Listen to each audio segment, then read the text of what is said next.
তো বন্ধুরা দেখো, আজকে আমার 3 দিন কমপ্লিট হয়নি এখনও। কালকে আর একটা হলে 3 দিনের ইঞ্জেকশন কমপ্লিট হবে। তো সন্ধ্যায় গিয়ে ইঞ্জেকশন নিয়ে এসেছি। তবে ইনফেকশনটা একটু কমেছে, মানে পুরো ভালো হয়নি, তবে মানে ভালোর পথে এগোচ্ছে আর কি, মানে একটু কমেছে। তো সেটাই স্বস্তি যে না হয়তো কমবে। আর এই যে মানে এত হচ্ছে, মানে চ্যানেলটা যত সম্ভব একটু জাম হয়ে গেছে। এবার জোরে যখন প্রেস করে ইঞ্জেকশনটা দেওয়া হচ্ছে, মানে এত যন্ত্রণা, আজকে তো আমার মনে হচ্ছিলো যে আমি মরেই যাবো ওখানে, মানে পুরো সেই অজ্ঞান হয়ে যাওয়ার মতো। জল টল দিয়ে তবে সে কোনো মানে খুব কষ্ট হচ্ছে। এখন কালকে আর একটা হলে হয়, যদি দেখি যে আরও একটু কমেছে তাহলে আর আমি বাকি 3 দিন নেবো না, আমার আর সম্ভব নয় আবার করে চ্যানেল করে করে আমি নেবো না। তো যাই হোক, শরীর খারাপ, তো মা এসছে। আর মা ঠোঁটে কী লাগে, তো আমি যখন অল্প অসুস্থ যখন শুরুটা হয়েছে, তখন তো কাটোয়ায় গেছিলাম ডাক্তার দেখাতে। তখন সেদিন ওই লাল আলু কিংবা মৌ আলু বা কেশরি আলু অনেক রকমই বলে, রাঙা আলু, তো যাই হোক সেই আলু নিয়ে এসেছিলাম ভাজা পুলি খাবো বলে। তো তারপর থেকে এতটাই অসুস্থ যাই কিছুই তো করতে পারিনি। আর সঙ্গে কড়াইশুঁটিও এনেছিলাম যে কড়াইশুঁটির কচুরি খাবো, তো কোনোটাই হয়নি।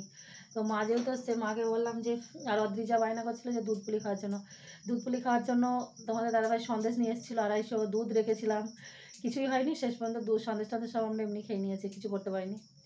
তো মা যেহেতু এসছে, তো বললাম যে একটু দুধ পুলি আর ভাজা পুলিটা করতে। তো এখানে এই যে দেখো, দুধ পুলিটা হাঁড়িতে হয়েছে, আর এখানে ভাজা পুলিগুলো ভাজবো। আর এখানে এই যে মা কি বলে ভাজা পুলিগুলো পাকাচ্ছে। আমি অতগুলো পাকিয়েছি, কিন্তু আমার হাতে তো অসুবিধা, এই হাতটা নড়ানোই যাবে না, তো অল্প পাকিয়েছি। এবার মা ওখানে করছে আর আমি বা হাতে এগুলো ভেজে নেব। তো চলো, এবার কি শীতের মানে আবহাওয়া যেন একটু একটু চেঞ্জ হয়ে আসছে, যদিও 2 দিন মেঘলা আবহাওয়া, তো মানে একটু যেন এই যে যেরকম কিছু গায়ে দিইনি, মানে আমার তো কিছু গায়ে দেওয়া লাগছে না, আমার না কারোরই ঘরে থাকলে গায়ে দেওয়া লাগছে না, মানে আবহাওয়াটা একটু চেঞ্জ হয়ে আসছে। এরপরে আর পিঠে পুলি ভালোও লাগবে না। আর আমার এই অসুস্থতার সাথে সাথে কতদিন যে যাবে সেটাও জানি না। তো ওই জন্য একটু পিঠে পুলি মা এসছে, তো খেয়েই নিচ্ছি। তো চলো এগুলো ভাজি। তো এই যে দেখো ভাজা পুলিগুলো, তো ভেতরে পুর দেওয়া হচ্ছে না ভাজা পুলি, পুর আপাতত নেই, যেটুকু সন্দেশ ছিল। দুধ পুলিটা পাকানো হয়েছে, দেখি কাকা ওইদিকে। তো এই যে দেখো, আর এই যে দেখো, ধরো অন করলাম, দেখো। আর এই যে দুধ পুলির কালারটা দেখেছো, মানে যেহেতু নলেন গুড়, আর যাই হোক খুবই সুস্বাদু হয়েছে পুলিটা, মানে দেখে বলছি, এখনও খাইনি। আর এখানে সর্ষের তেল বসিয়েছি, সর্ষের তেলে ভাজবো। সাদা তেল অ্যাভেলেবেল নেই, অল্প একটুখানি সাদা তেল, ওই যে শিশিটাই আছে, সাদা তেল আর করলাম। তো দেখো এখানে কতগুলো ভাজা হয়েছে, আর ভাজা জিনিস তো ভাজা হতে হতে অর্ধেক খাওয়া হয়ে গেছে। তো দেখো এখানে দুধ পুলি খাচ্ছি, আর এখানে এই যে মা খাবে, এটা পেরেছে, এই যে দুধ পুলিটা। আমার যেহেতু হাতে ব্যথা, তো চামচে করে খেতে হচ্ছে, তবে এটা কাঁটা চামচ, পুলিটা ভেঙে খাচ্ছি, অদ্রিজার চামচ এটা। খুব সুন্দর হয়েছে দুধ পুলিটা।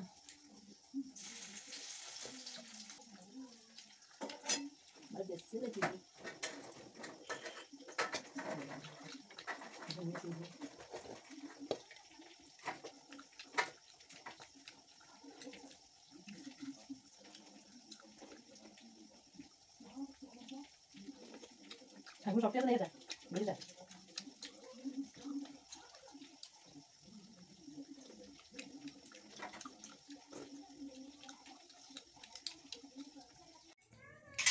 শুভ সকাল বন্ধুরা, মনিকা ভিলেজ লাইফের আরও একটি নতুন ব্লগে তোমাদের অনেক অনেক স্বাগত। যে যেখানেই আছো আশা করি ভালোই আছো, আমরাও আছি, ভালোই আছি সবাই, টুকটাক কেটে যাচ্ছে। তবে মানে আমি ভালো আছি এখন। আমার যে ইনফেকশান হয়েছিল, ইনফেকশানটা অনেকই কমে গেছে, মানে একদমই প্রায় ভালো হয়ে যাওয়ার দিকে। তবে যে কোনো ক্ষত তো আর একদিনে সারে না, আর যে কোনো রোগও তো একদিনে সারে না। মানে ভালো হয়ে গেছে, মানে ভালো হয়ে যাচ্ছে আর কি, এটুকুই হচ্ছে প্লাস পয়েন্ট। তো এখন একটা ইনজেকশন বাকি আছে, আজকে যাব। আর মা তো এসেছে, কাজকর্ম সব মাই করছে, আর আমি এখনও পর্যন্ত কিছু কাজ করিনি। হয়তো আজকে মা চলে যাবে, হয়তো নয়, মা চলেই যাবে। রান্নাবান্না মায়ের হয়ে গেল, মাকে একটু পিঠে করে দিই, বাবা সরচুগুলি খেতে ভালোবাসে, তো কয়েকটা সরচুগুলি বানিয়ে দেবো, দুপুরে খাওয়া দাওয়া করে চলে যাবে। তারপরে আবার আমাকেই করতে হবে, টুকটাক যেরকম পারবো সেইভাবেই করতে হবে।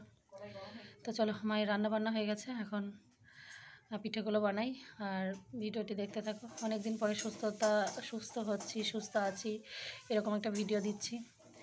আর তোমাদের কীরকম লাগবে জানি না, তবে আমার তো ভালো লাগছে যে না, একটু সুস্থতার ভিডিও দিচ্ছি। প্রত্যেক দিনই ওই অসুস্থ ভালো লাগে না।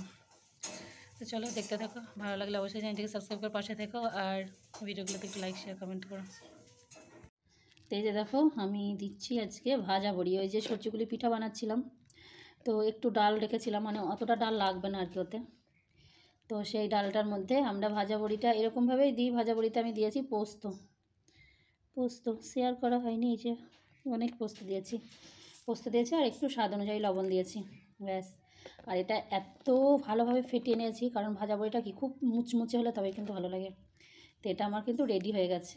এবার আমি এই যে একটা থালা নিয়েছি, থালাতে বসাবো। থালা একটু হালকা করে তেল লাগিয়ে নিয়েছি, এখানেই বসিয়ে দেবো বড়িগুলো।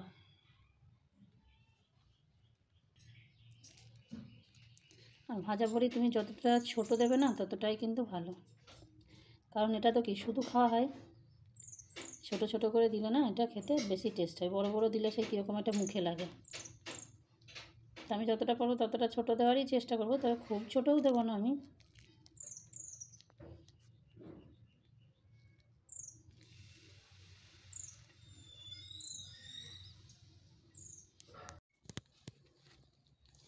তো দেখো, সবজিগুলি পিঠাগুলো হয়ে গেছে, আর আজকে পিঠা খুব একটা ভালো হয়নি। তারপর আবার মাকে গুলে দিয়েছিলাম, মা আবার এত মোটা মোটা করেছে, আমি এরকম মোটা কোনো দিন করি না। আর বড় কথা হলো যে কলাইগুলো গোটা ছিল, তো খোসাগুলো না বার করতে পারিনি। অনেকটা সময় নিয়ে করলে হতো, ওই জন্য দেখো খোসা আছে, একটু কালো কালো হয়েছে। মা বলছে ও থাক, তো বাবা খেতে ভালোবাসে, বাবার জন্য পাঠাবো। আর এখানে পিঠে করছি, এই দেখো চিতই পিঠা, এই দেখো টোবা চিতই পিঠা। চলো দেখি এটা হয়েছে কি। এটা হয়ে গেছে এই যে দেখো, মা বাড়ি চলে যাচ্ছে। আচ্ছা, গাড়ির লাইটটা জ্বলছে সেই কালকে থেকে।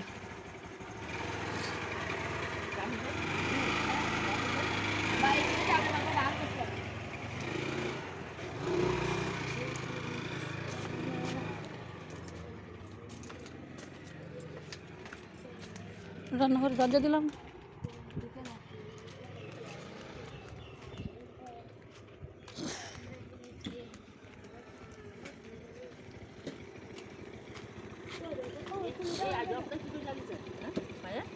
ওর ওই দেহটা কাটতে কাটতেই যাবে। হ্যাঁ,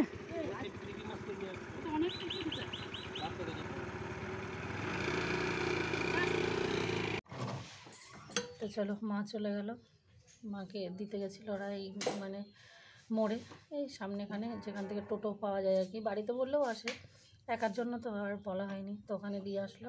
তো চলো, সব কিছু রান্নাবান্না মা করে রেখে গেছে, তো খাই আর তোমার সঙ্গে শেয়ার করি। চলো, তো যে পিঠে বানানো হলো, এখানে যে সরচুগুলি তো দেখিয়েছি একবার, আর এই যে চিতই পিঠে, ঢাকা পিঠে, সরা পিঠে, যা বলবে, আমরা তো তাই বলি। আমরা বেশিরভাগ ঢাকা পিঠেই বলি। তো এইগুলোও কটা বানানো হয়েছে, মাকে 4-5টা দিয়েছি, আর আমাদের আছে। রাত্রির খাবার রেডি হয়ে আছে। আর এখানে স্যালাড করে নিয়েছি, গাজর, লেবু, পেঁয়াজ, কাঁচা লঙ্কা, শসা। আর কী রান্না হয়েছে দেখো, প্রথমেই দেখি। প্রথমে হচ্ছে চিকেন হয়েছিল আজকে। এই যে দেখো চিকেন বেশি ঝোল হয়নি, গ্রেভি হয়েছে। এখানে কি আছে, এখানে আজকে আলুর শাক রান্না হয়েছিল।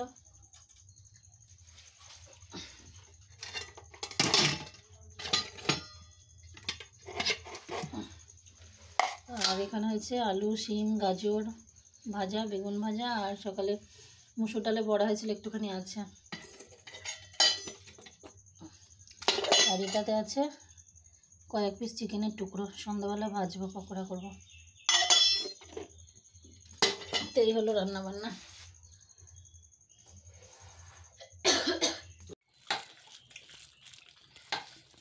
দেখো, এবার লাল লঙ্কাটা ভালো করে ডলে দিলে বেশ আরও ঝাল ঝাল হবে।